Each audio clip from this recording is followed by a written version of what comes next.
Fantasio, ce reportage sent le soufre.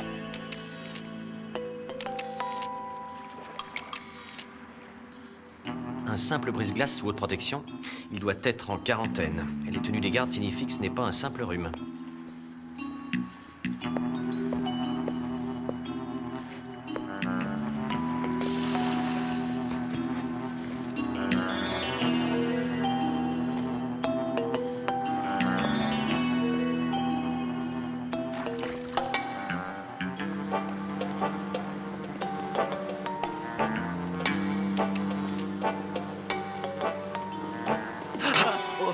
Ne me touchez pas, surtout ne me touchez pas, je suis malade, je me suis échappé de ce navire. Surtout ne dites rien, ne me livrez pas à la police. Une seule personne au monde pourrait encore me venir en aide.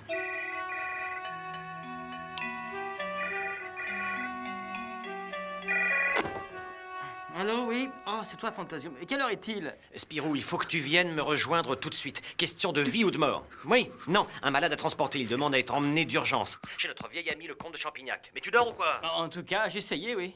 Conduis-le en taxi. En taxi? Pas question, le gars est tout vert. Oui, tout vert. T'imagines? Alors fais vite, il n'a vraiment pas l'air frais du tout. Allez, debout, Pip. Figure-toi que Fantasio s'est encore une fois débrouillé pour nous attirer tous les ennuis de la Terre. Ah, là-bas, quelqu'un a l'air de nous épier. Mais taisez-vous un peu, vous allez ameuter tout le quartier en criant si fort. Ils sont partout, ils veulent me faire disparaître pour étouffer l'affaire. Calmez-vous, il n'y a personne. Et d'abord, c'est qui il? Ensuite, j'aimerais savoir de quelle affaire vous La parlez. base d'où je me suis échappé, au pôle Sud, les virus, enfin tout, quoi. Ah, cela dépasse un petit journaliste comme vous. Si je suis toujours vivant, c'est qu'on souhaitait plutôt me voir terrassé naturellement par une maladie inconnue. Maintenant que je me suis échappé, je suis en sursis parce qu'ils vont vouloir me liquider pour éviter le scandale. Je ne comprends rien, essayez d'être plus précis. Si vous m'emmenez chez le comte de Champignac, je vous révélerai tout ce que je sais. Eh bien, préparez votre salive, voilà Spirou. Montez vite. La voiture de ces messieurs est avancée.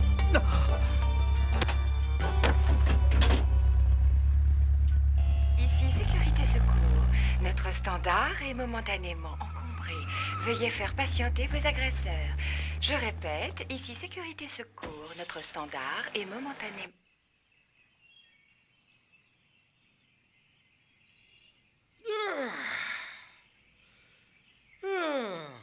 Ah, quelle belle journée! C'est le moment de goûter cet extrait de champignon.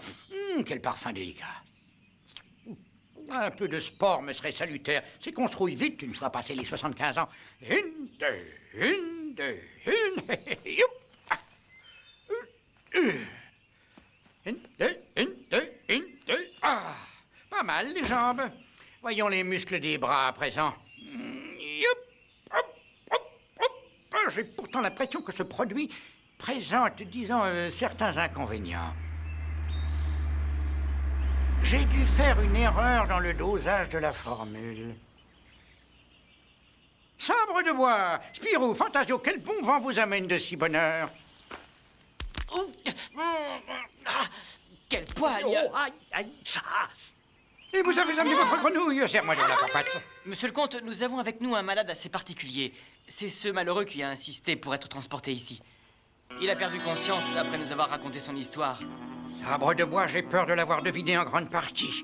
Si c'est bien ce que je crains, nous sommes déjà tous contaminés. Suivez-moi au laboratoire, là je vous expliquerai. Monsieur le comte, ce pilier que vous transportez, êtes-vous sûr que vous ne risquez pas un tour de rein? Non, sac à papier, mais bien sûr. J'en oubliais cette expérience. Un fortifiant à base d'extrait de champignons. Ce produit n'est pas au point. Je constate qu'il me rend étrangement distrait. Je peux me débarrasser de cette stupide colonne.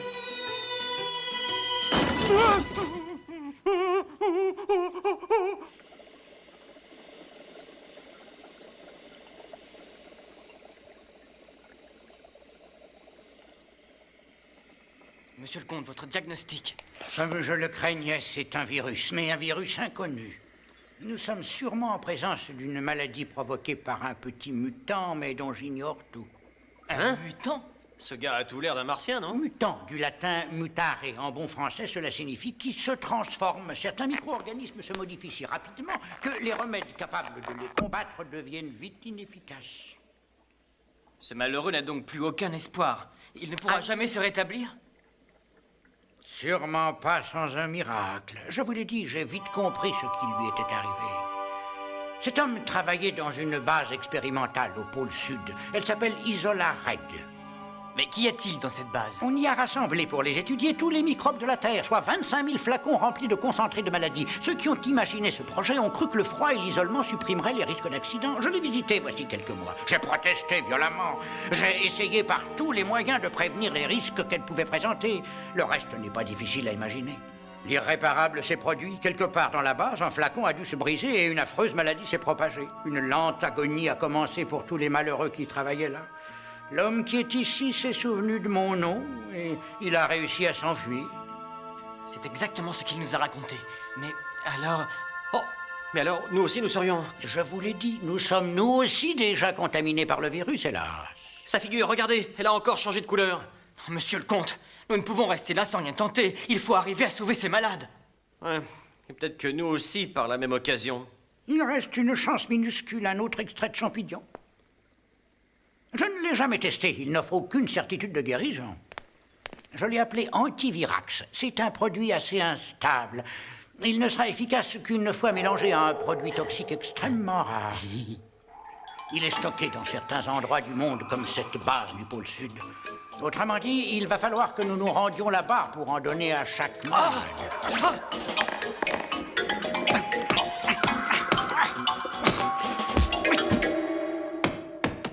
Monsieur le comte, Fantasio et moi n'avons plus une seule seconde à perdre. Si j'ai bien compris, la contagion risque de nous rendre bientôt tous aussi fous que ce pauvre malheureux qui est là.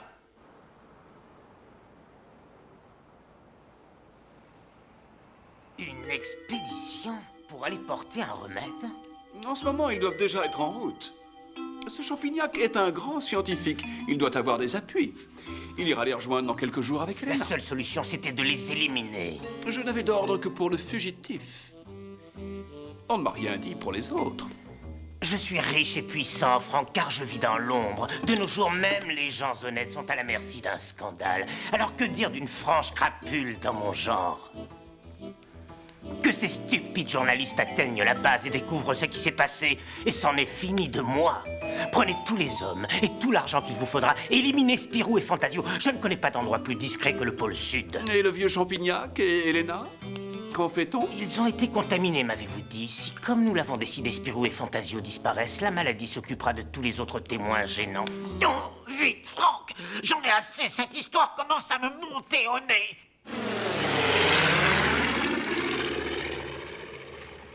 Allô, allô? Isola Red? Y a-t-il quelqu'un à l'écoute? Isola Red, répondez! Répondez! Pas la moindre réponse. J'espère qu'il reste encore des gens à sauver. Allez vous préparer, il est temps. Dès que nous serons à la verticale de la base, je vous enverrai le signal pour sauter. Bien, Skip, il est temps d'aller faire un tour dehors. Bon, dans cette trousse, le plan des installations, des seringues, le remède de Champignac, une description de ce fameux produit toxique auquel il faudra le mélanger. Il s'appelle le sulfuro... Non, zut, j'y arriverai jamais. Peu importe, souvenons-nous qu'il est vert, fluorescent et qu'une étiquette rappelle sa toxicité. Le comte de Champignac nous a indiqué son emplacement exact sur le plan. Prêt, Fantasio? Prêt, disons autant que possible. Dans ce cas, à nous de jouer.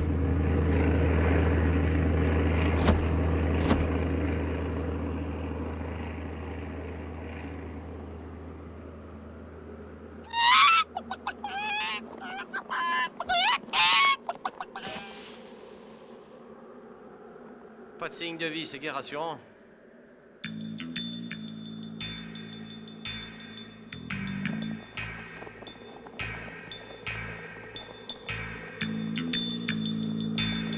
Je sais que nous en sommes encore assez loin, mais on dirait qu'il y a une entrée. En route!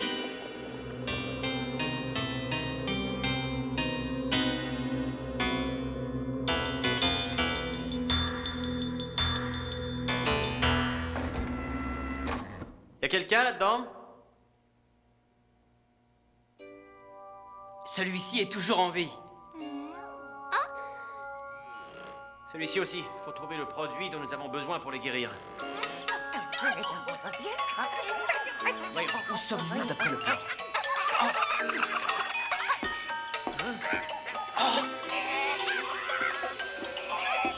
La salle de radiocommunication. Et voilà l'opérateur, évanoui comme tous les autres. Ces petits rongeurs sont des animaux de laboratoire. Quelqu'un les aura libérés pour leur permettre de trouver seuls leur nourriture. Le complément de notre remède n'est pas dans cette pièce. Inutile de nous y attarder. Nous allons improviser une infirmerie et faire une injection à tous les malades. Je m'en charge. Quant à toi, tâche de trouver le second produit. Au travail.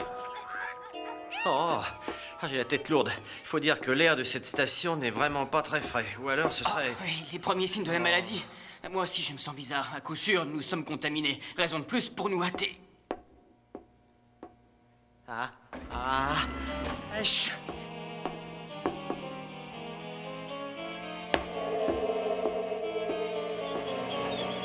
Allez, vous autres, vous savez ce qu'il vous reste à faire. Liquidez-moi tout ce qui bouge. Personne ne doit s'échapper.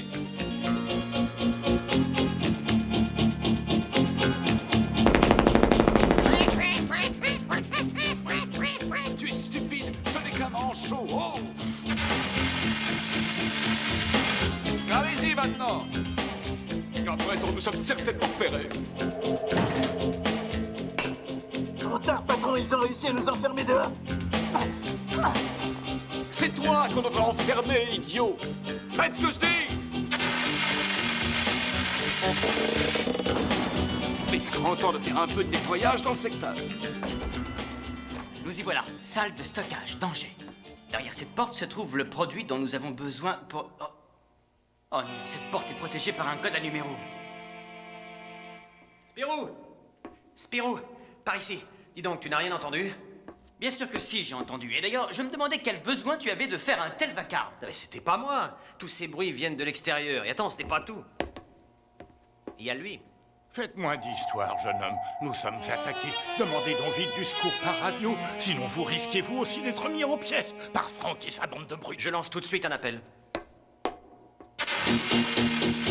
Veuillez, patron, leur radio est inutilisable. Mais qui êtes-vous, monsieur?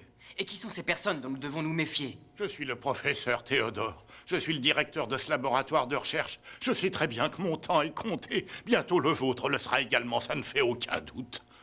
Vous êtes malade, mais nous pouvons vous soigner. Seulement, il y a un hic. L'entrée de la salle de stockage est protégée par un code d'accès. Impossible d'obtenir quoi que ce soit. La radio est morte, je n'y comprends rien de rien.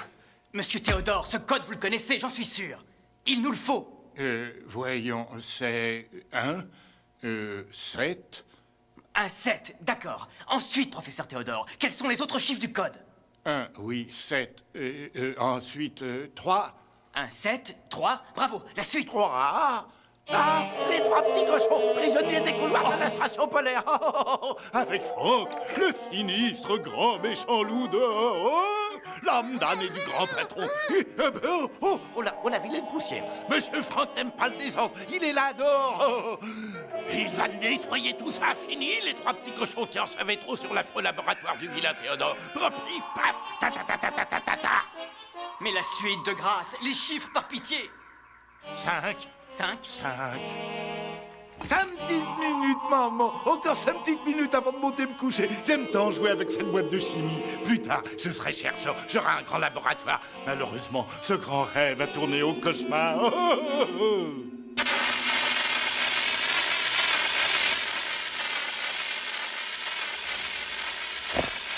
La maladie, les migraines, les étourdissements.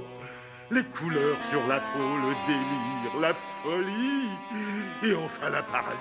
Nous sommes fichus. 1, 7, 3, 5. Ah oui, c'est bien ça, hein, professeur? 9. Comme les jolis petits cochons de l'histoire. 9, 9, 9, 9, 9, 9, 9, 9, 9, 9, 9, 9, 9, 9. 1, 7, 3, 5 et 9. Vous en êtes certain?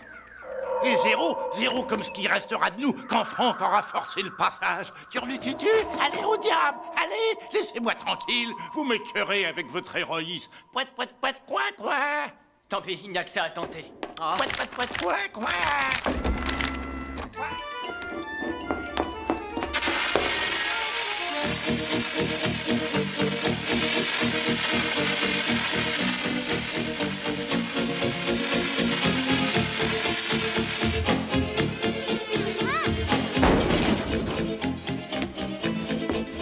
Allons-y, finissons-en, je ne veux pas de témoins.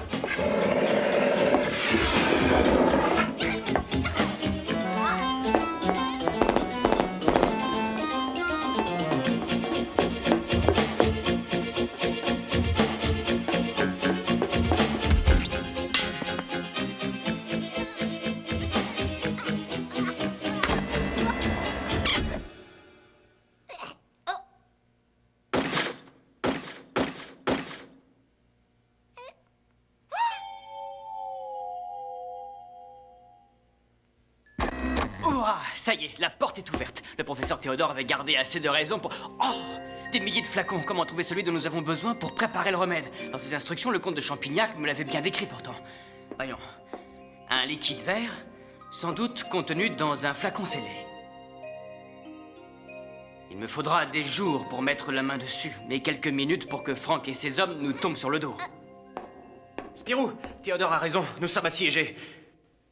Fantasio, ton visage, il est vert comme ceux des malades. Tu es gravement atteint, toi aussi. Fantasio, non! Les flacons! Oh, oh non! Ah. Oh. Hey.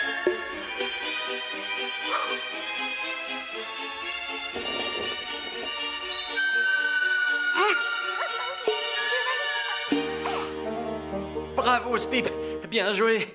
Ton geste héroïque nous a peut-être évité la scarlatine. Fantasio, regarde!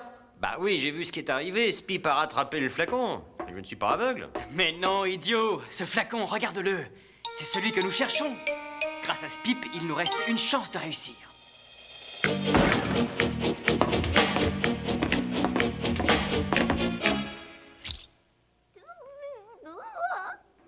Aïe!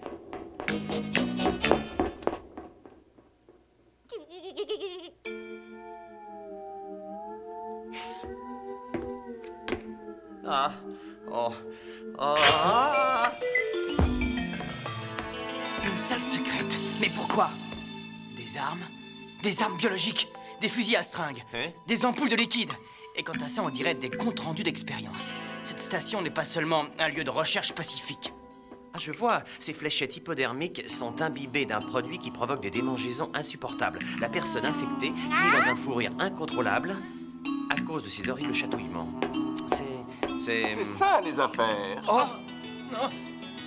De l'argent pour un laboratoire, et puis le laboratoire qui gagne de l'argent en fabriquant des armes biologiques. Une affaire sale, en somme, qui va se terminer salement par de sales coups de revolver. Oh, je hais la saleté, la poussière me donne de l'eczéma. Votre eczéma ne sera rien à côté de ce qui vous attend si je vous envoie un projectile sortant de ceci. Je ne connais aucune combinaison qui soit capable de vous protéger des effets à retardement d'une seringue biologique. Allons, monsieur Spirou, n'inversez pas les rôles. C'est moi le méchant et vous le héros. Vous voulez vraiment répandre une nouvelle maladie inconnue? Une seule ne suffit-elle pas? Adieu, pauvre naïf. Votre aventure se termine là, loin de tout, sans tambour ni trompette. Non, il est vide. C'est tout à fait inutile. Qu'est-ce que vous racontez? Mon pistolet est chargé. Je parlais de l'extincteur. Je sais qu'il est vide, puisque je m'en suis servi tout à l'heure. Oh, mais vous êtes... Le chasseur! Et vous, le grand méchant loup venu manger les petits cochons. Désolé pour les tambours, navré pour les trompettes. Je n'ai que mon corps de chasse. Taillot, taillot, taillot! Ouin, ouin, ouin, ouin. Ah, voilà le moment rêvé pour nous faire un petit discours. Surtout, soyez convaincants. Attendez, ne tirez pas. Nous changeons de plan. Oh, je dois être atteint. Ils m'ont retiré mon masque. Ces deux journalistes ont de quoi nous guérir. Nous devons les aider. Occupons-nous vite des autres. C'est un ordre. Déposez vos armes. Et tant que vous y êtes, enlevez-moi donc ces masques, qu'on voit vos bobines. Bah, de toute façon, pour ce qu'il filtrait, de vrais masques de carnaval. Voilà qui est parfait. Ne perdons pas une seconde. Des tas de vies sont encore à sauver.